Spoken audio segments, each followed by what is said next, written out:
Welcome friends, मैं विपिन आप सभी को विपिन इन रेलवे पे स्वागत करता हूं। तो चलिए बात करेंगे इस वीडियो में हम एनटीपीसी की नोटिफिकेशन के ऊपर। एनटीपीसी का जो नोटिफिकेशन है वो आ चुका है और अगर आप रेलवे के अभ्यर्थी हैं और रेलवे की तैयारी करते हैं तो आपके लिए बहुत ही बड़ी खुशखबरी है। तो चलिए देखते हैं किस जोन में कितना वैकेंसी है। वैसे शॉर्ट नोटिस तो आ चुका था पहले से ही, 11,800 कुछ वैकेंसी है। तो अच्छा उतना तो नहीं है, लेकिन फिर जो भी है अच्छा है और अगर अच्छा से तैयारी करेंगे तो ज़रूर कोई ना कोई नौकरी जो इसमें मिल ही जाएगी। चलिए देखते हैं। तो ये जो मिनिस्टर ऑफ रेलवे के द्वारा नोटिफिकेशन निकला है और ये CN 05/2024 है, यानी 5वां नोटिफिकेशन है। देख रहे हैं यहाँ पे लिखा हुआ है recruitment for the various post of non technical popular category, यानी एनटीपीसी। और ये ग्रेजुएट लेवल के लिए निकला है।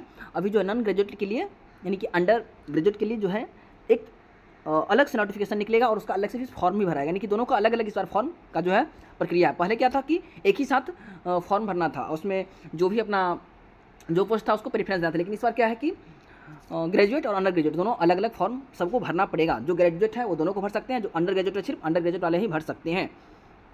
चलिए देखते हैं कितने वैकेंसी हैं। और सबसे जो इम्पोर्टेंट बात है कि date of publication of notification 13/9 आज पब्लिश हो चुका है और ओपनिंग ऑफ ऑनलाइन रजिस्ट्रेशन 14 तारीख को, यानी 14 यानी कल से जो है एप्लीकेशन ऑनलाइन शुरू हो जाएगा और फिर बंद होगा 14/10 यानी कि एक महीना तक, 13/10 से 14/10 तक, सॉरी 14/9 से 13/10 तक जो है क्लोजिंग डेट ऑफ नोटिफिकेशन है। और जो है आप एक दिन बाद 14 तक आप फीस जमा कर सकते हैं। और डेट फॉर मॉडिफिकेशन विंडो 16 से 25 तक रहेगा, कुछ अगर गलती की तो मॉडिफिकेशन के लिए। तो ये इंपॉर्टेंट ध्यान रख लीजिएगा, यानी कि कल से एप्लीकेशन शुरू हो जाएगा और 13/10 तक एप्लीकेशन चालू रहेगा। 13/10 के बाद एप्लीकेशन नहीं कर सकते हैं। तो इस कल से नहीं शुरू करना है, कुछ दिन के बाद आप अप्लाई कर लेना और लास्ट डेट के भरोसे भी नहीं बने, क्योंकि लास्ट में क्या होता है कि सर्वर फेल हो जाने की वजह से नहीं अप्लाई होते रहते। तो इसलिए शुरुआत में ही आप कर लेना। और यहाँ पे पोस्ट दिया गया है, कौन कौन से पोस्ट हैं। चीफ कमर्शियल कम ticket clerk, sorry supervisor, station master, goods train manager, junior account assistant कम टाइपिस्ट और सीनियर क्लर्क कम टाइपिस्ट। ये 5 पोस्ट के लिए जो अभी जो ये नोटिफिकेशन है। और ये जो है सभी पोस्ट ग्रेजुएट लेवल के लिए है, यानी कि जो ग्रेजुएशन पास कर चुके हैं, जो रिजल्ट का वेट कर रहे हैं उनके लिए नहीं। यानी जो रिजल्ट अगर मान लीजिए 13/10 तक अप्लाई होगा, अगर 13/10 तक आपका रिजल्ट नहीं आता तो आप फॉर्म नहीं भर सकते हैं। 13/10 को भी अगर रिजल्ट आ गया तो आप भर सकते हो, यानी कि अगर रिजल्ट नहीं आया तो फिर नहीं भर सकते, यानी वेट जो कर रहे हैं रिजल्ट के वो नहीं भर सकते हैं। चलिए मैं दिखा देता हूँ ये लिखा हुआ कहाँ पे सो। और यहाँ पे देख लीजिए वैकेंसी का जो टेबल है ये पहले ही आ चुका था। चीफ कमर्शियल कम सुपरवाइजर लेवल 6 का पोस्ट है और इसका जो है मेडिकल स्टैंडर्ड B2 है और इनिशियल पेमेंट 35,400। 18 से 33 एज रहता था, लेकिन 3 साल रिलैक्सेशन मिलने के बाद 18 से 36 हो गया और ये इसका पोस्ट 1736 है। नेक्स्ट है स्टेशन मास्टर और ये लेवल 6 में आता है, 35,400 इसका भी इनिशियल पेमेंट है और इसका मेडिकल A2 होता है। 18 से 33 था पहले, 18 से 36, यानी सबका एज 18 से 33 था पहले, अब 18 से 36 कर दिया गया है जनरल वालों के लिए। और फिर जो OBC है फिर 18 से 36 नहीं 18 से 39, यानी OBC 3 साल और जोड़ लेंगे और SC ST 5 साल और जोड़ लेंगे इसमें। ओके, तो गुड्स ट्रेन मैनेजर कितना है 3144 है। जूनियर अकाउंट असिस्टेंट कम टाइपिस्ट का 1507 है और सीनियर क्लर्क कम टाइपिस्ट का 732 है। और टोटल 8113 वैकेंसी है फॉर ग्रेजुएट लेवल। ओके, चलिए और नेक्स्ट आप देखते हैं। यहाँ पे है लिखा हुआ, देख लीजिए, अगर 13/10 तक वेट कर रहे हैं रिजल्ट का तो शुड नॉट अप्लाई, आप अप्लाई नहीं कर पाओगे। ओके, ये आप ध्यान रखोगे।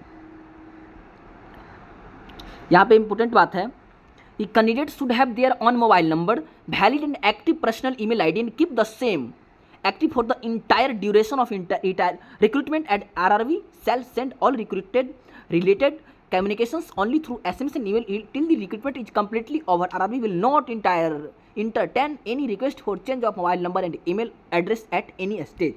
तो आप जो ही मोबाइल नंबर दें सभी स्टेज तक आपका वही सेम रहना चाहिए, ईमेल आईडी भी सेम एक्टिव रहना चाहिए, समझिए, कोई चेंज नहीं, फिर वो नहीं चेंज हो सकता है, यहाँ पे लिख दिया गया। और candidates can apply to only 1 RRB application to more than 1 RRB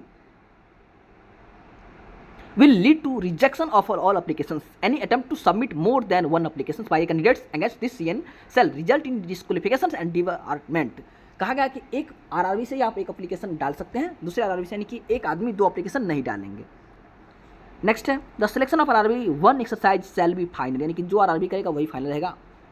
eligibility of the candidates will be considered only one the strength of the information furnished in the online application. जो आप ऑनलाइन एप्लीकेशन में जो आपने भी डाला है details, अपना personal details, जो भी डिटेल्स है वही जो है उसमें कोई चेंज नहीं होगा। यानी कि जो आप डालें सही डालें, आराम से, कोई धरफड़ नहीं करना है, आराम से सही डालना है आपको डॉक्यूमेंट्स।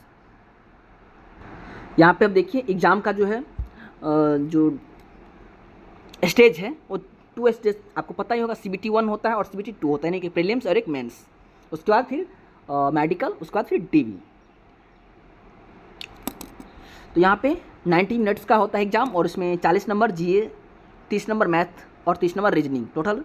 ये तो पहले से जो सिलेबस पहले से था वही सेम सिलेबस से, कोई चेंज नहीं है। अगर आप पहले से तैयारी कर रहे हैं तो आपके लिए बहुत ही अच्छा अपॉर्चुनिटी, आप तो बहुत सारे जो है फिनिश कर चुके होंगे।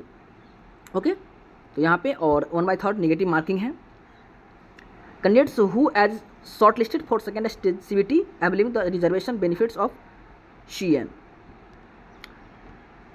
नेक्स्ट जो CBT 2 होगा उसका भी सिलेबस सेम है, बस क्या होता है कि 30 नंबर की जगह मैथ में 35 नंबर और रीजनिंग 30 नंबर की जगह 35 नंबर और जो GK आता है वो 40 नंबर की जगह 50 नंबर हो जाता है। आप लोग जानते ही होंगे। मैथ का सिलेबस यहाँ जनरल इंटेलिजेंस का है और जनरल अवेयरनेस का है। देखिए यहाँ पे मैथ में ETC लिखा हुआ है, इसीलिए आप जितना हो सके सभी जितने भी मैथ्स टॉपिक्स है सबको क्लियर कर लें। ETC मतलब इत्यादि बहुत सारा कुछ हो जाता है। फिर सेकेंड CBT होगा वो 15 टाइम्स, यानी CBT 1 से 15 टाइम्स यानी 15 गुना लोगों को CBT 2 के लिए बुलाया जाएगा। और उसका भी सिलेबस यहाँ पे दिया गया, मैं बता ही चुका हूँ आपको। और इसके लिए भी 90 मिनट रहता है, लेकिन नंबर ऑफ क्वेश्चन 120 हो जाता है, तो स्पीड बढ़ाना पड़ेगा। बाकी सब कुछ वैसा ही रहता है, सेम सिलेबस है, कोई चेंज नहीं, नो चेंज, कोई चेंज नहीं। फिर यहाँ पे computer based aptitude test will be conduct after qualifying the second stage only for candidates who have opted for station master. जो स्टेशन मास्टर के लिए अप्लाई किए होंगे उनको सिर्फ CBAT देना है, बाकी किसी को नहीं CBAT देना है। और the candidates need to secure a minimum score of 44 marks in each of the test batteries to qualify. This is applicable to all candidates irrespective of community और creatives। यानी आपको मिनिमम 42 मार्क्स लाना है। Okay, next है और एक बात यहाँ पे है कि there shall be no negative marking in CBAT। Computer based aptitude test में नेगेटिव मार्किंग नहीं होता, ये ध्यान रखना। और जो फिर जो मेरिट तैयार होता है वो CBAT का 70% और जो सेकेंड स्टेज में जो आया है वो आप CBT 2 में जितना नंबर लाए हैं उसका 70%। मान लीजिए CBT 2 यानी कि मेंस का एग्जाम में 100 नंबर लाए हैं तो आपका उसमें से 70 नंबर ले लिया जाएगा। और फिर CBAT में 50 नंबर लाए तो 50 का 30% कितना होता है? 50 का 30% कितना होगा? 15, तो यानी कि 85 नंबर, ये हो गया आपका नंबर। यानी कि CBT में जो लाएंगे आप उसका 30% और जो CBT यानी कि मेंस में लाएंगे उसका 70%, दोनों को जोड़ करके आपका जो है मेरिट तैयार होता है इसमें SM के लिए, सिर्फ ओनली SM। फिर टाइपिंग टेस्ट जो है ना, सीनियर क्लर्क कम टाइपिस्ट और जूनियर अकाउंट असिस्टेंट, बस 2 पोस्ट के लिए है, बाकी के लिए नहीं। फिर उसके बाद DV होगा। यहाँ पे देख लीजिए किसका किसका टाइपिंग है। एक है सीनियर क्लर्क कम टाइपिस्ट और एक है जूनियर अकाउंट असिस्टेंट कम टाइपिस्ट। ये 2 के लिए मात्र टाइपिंग टेस्ट है। और स्टेशन मास्टर में सिर्फ कंप्यूटर बेस्ड एप्टीट्यूड टेस्ट होगा CBAT। बाकी गुड्स ट्रेन मैनेजर के लिए कुछ नहीं है, बस आप डायरेक्ट CBT 1 और CBT 2 दो और डायरेक्ट आपका जो है मेडिकल हो जाएगा। और फिर सिर्फ कमर्शियल कम टिकट सुपरवाइजर में भी वही है, CBT 1 CBT 2 और फिर डायरेक्ट जो है आपका DV और मेडिकल हो जाएगा। और हम लोग आ चुके हैं वैकेंसी टेबल पे। तो ये है अहमदाबाद में टोटल वैकेंसी कितने हैं? 516। चीफ कमर्शियल कम टिकट सुपरवाइजर का 157 है, स्टेशन मास्टर का 71 है, गुड्स ट्रेन मैनेजर का 244 है और सीनियर क्लर्क कम टाइपिस्ट का 44। नेक्स्ट है अजमेर में जो है चीफ कमर्शियल कम टिकट क्लर्क का जो है NWR में 8 है और WCR में 6 है। फिर स्टेशन मास्टर का 11, गुड्स ट्रेन मैनेजर का 77, सीनियर क्लर्क कम टाइपिस्ट का 24 और 36, यानी टोटल 132 वैकेंसी है। नेक्स्ट है बेंगलुरु। तो बेंगलुरु में जो है 51 वैकेंसी है, चीफ कमर्शियल कम टिकट सुपरवाइजर का, स्टेशन मास्टर का 116 है, गुड्स ट्रेन मैनेजर का 237, जूनियर अकाउंट क्लर्क का 88 है, सीनियर क्लर्क कम टाइपिस्ट का 2, SWR में और RWF में 2। और इसमें टोटल वैकेंसी 496 है। भोपाल में टोटल 155 है। यहाँ पे चीफ कॉमर्शियल कम टिकट सुपरवाइजर का 17 है और WR में 60 है। स्टेशन मास्टर में 21 है और WCR में और गुड्स ट्रेन मैनेजर का कितना है 24। उसका सीनियर क्लर्क कम टाइपिस्ट का 25 WCR में और WR में 8, यानी टोटल मिला के 155 है। नेक्स्ट है भुवनेश्वर में 758 वैकेंसी, अच्छा है। चीफ कमर्शियल कम टिकट सुपरवाइजर का 51 है। गुड्स ट्रेन मैनेजर का 586 है, 586 है। उसका जूनियर अकाउंट असिस्टेंट कम टाइपिस्ट का 103 और फिर सीनियर क्लर्क कम टाइपिस्ट का 18, यानी टोटल 758 वैकेंसी, अच्छा वैकेंसी है। बिलासपुर में 649 है। यहाँ जो है चीफ कमर्शियल कम टिकट सुपरवाइजर का 80 या 13 कितना 93 हो गया। स्टेशन मास्टर का 50 से 31 कितना हो गया 81। उसके बाद गुड्स ट्रेन मैनेजर का 386 में 48 जोड़ लीजिए। उसके बाद गुड्स अकाउंट टाइपिस्ट का 26 है। सीनियर क्लर्क कम टाइपिस्ट का 11,415 है, टोटल 649। नेक्स्ट है चंडीगढ़ में 410 वैकेंसी है।